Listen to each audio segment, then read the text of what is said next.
Goðan herslinger, and welcome to our Remix Cup in this new season. We are spicing things up with Meteor Beam Aurorus, my favorite of the new additions, but we're also running the buffed wing attack Gliscor in the back here as our anti-fighter. So the team for Remix Cup, since we're expecting Noctowls to be everywhere and Pelippers as well, we're leaning into our win con of Aurorus with Meteor Beam, which just blows everything up. It's nice and bulky as long as you avoid its weaknesses.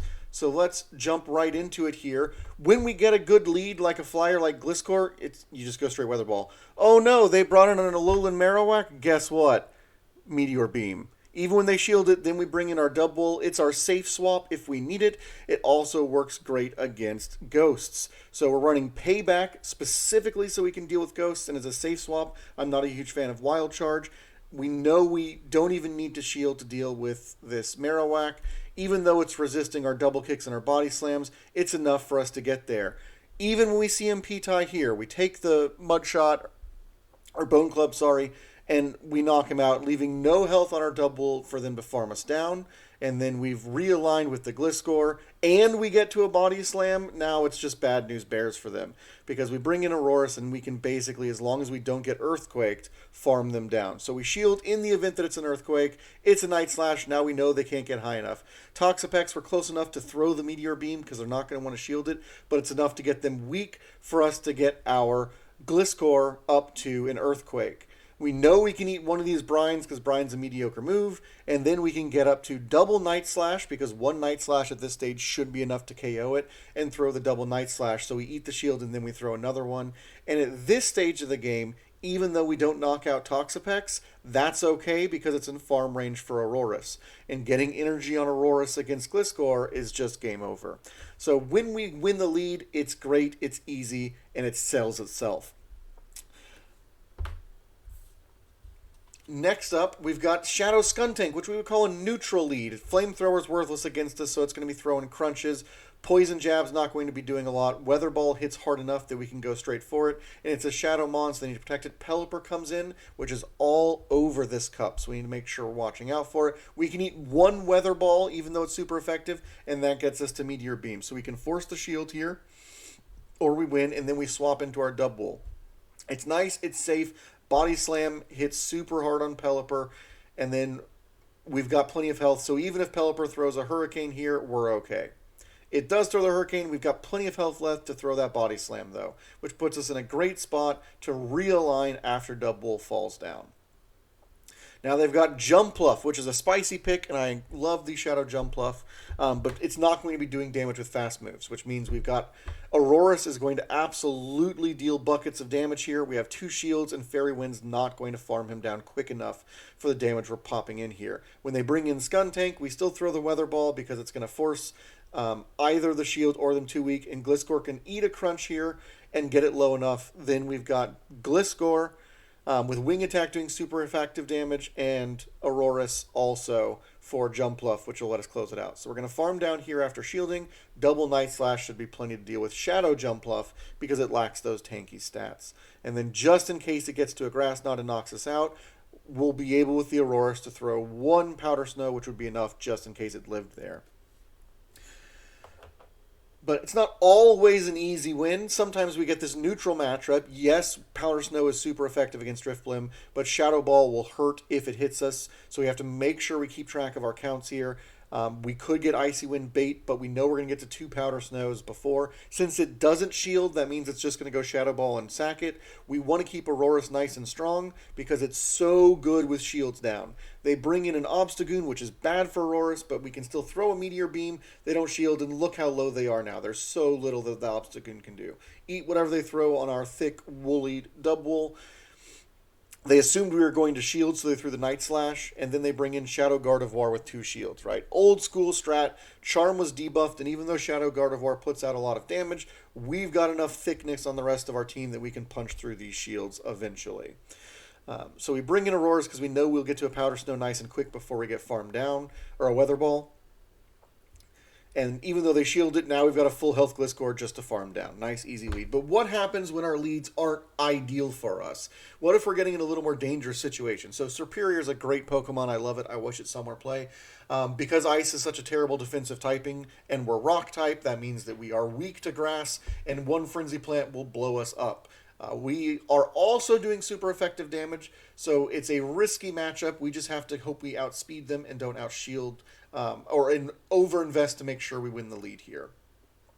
So they swap into a Shadow Machamp, which is really bad for Aurorus. We have to get out of there ASAP. We bring in Gliscor, who resists both Rock Slide and Cross Chop, which is great for us.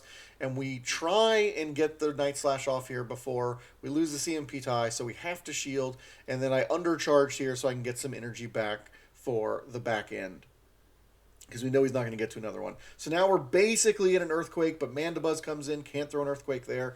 And Mandibuzz, as we see, this is a Snarl Mandibuzz. Not sure if that's the call, but that's what they're running. And so they're going to try and absorb a whole lot of energy here, because Mandibuzz is super tanky and it resists Night Slash. That's all well and good, but all of these wing attacks plus Night Slashes are dealing enough damage. They're just worried that a single Powder Snow coming off will absolutely destroy Mandibuzz. Or a single, I keep saying Powder Snow, I mean Weather Ball. So we bring Double in here because we know they're charged up on energy. We farm it down. And now they're worried about a full health Double in the back because it could have Wild Charge, which is equally bad for Mandibuzz. So they're trying to get to 2 charge moves there to ensure they can take it out, but we get to the Weather Ball beforehand. But what about the really bad matchups? What about when things go terribly? That Shadow Steelix, you're going to see them all over the place. The good news is Ice is neutral because it's ground type. Your Weather Balls will chip in. They're not going to do a lot because Steelix is so bulky, as you can see. But Psychic Fang non-stab is also not going to do a lot to you. So you don't need to shield. Then we flip into our safe swap here. It's going to resist the body slams, but as a Shadow variant, it's enough. They bring in Pelipper, which is fine. We just don't want the Pelipper to line up with our Gliscor. That's a big lose con for us. And so we can, again, eat one Weather Ball here, get to a second Body Slam. They're not up yet to Hurricane.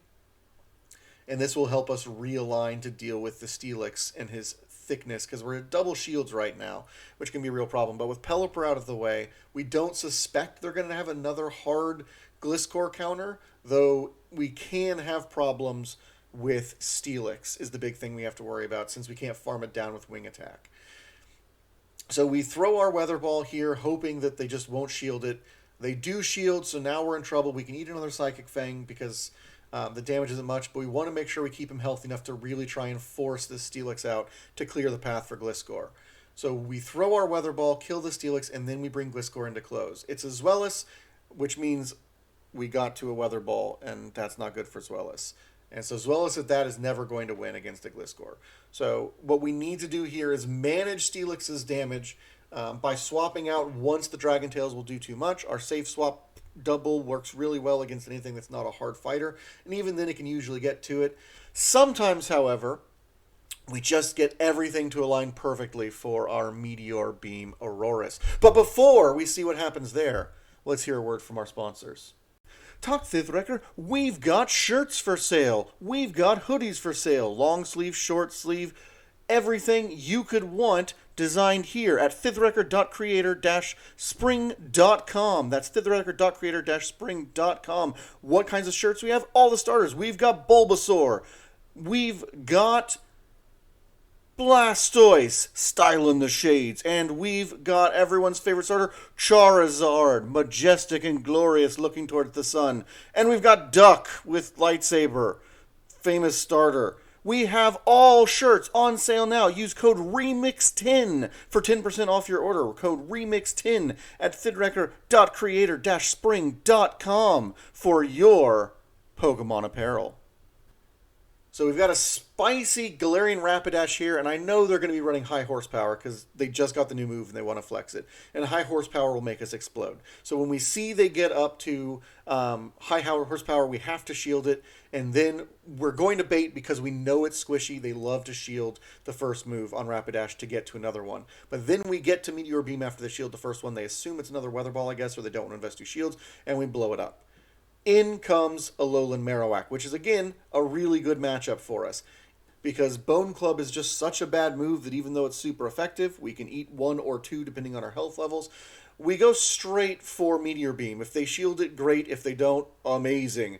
And oh, their closing Pokemon is a Pidgeot. That's great for Aurorus. We throw our Weather Ball, they shield it, and now we know we can shield the first one, and they're not doing any damage with Sky Attack or with Wing Attack. We know we can get all the way up to Meteor Beam before the next charge move and blow it out of the sky for a flawless all Aurorus victory. So that is my spicy team for Climbing in Great League. Remix, everyone. Enjoy the new moves. Wing Attack feels great on not just Noctowl, which is wonderful, but Meteor Beam is so much fun. Good luck to you all out there, and I'll catch you next time. Hey you. Yeah, you. You liked this video, right? We had a good time. Make sure you click that like button and that subscribe. It lets us know what content you're appreciating. So it helps us keep creating the quality you're looking for. Thanks so much.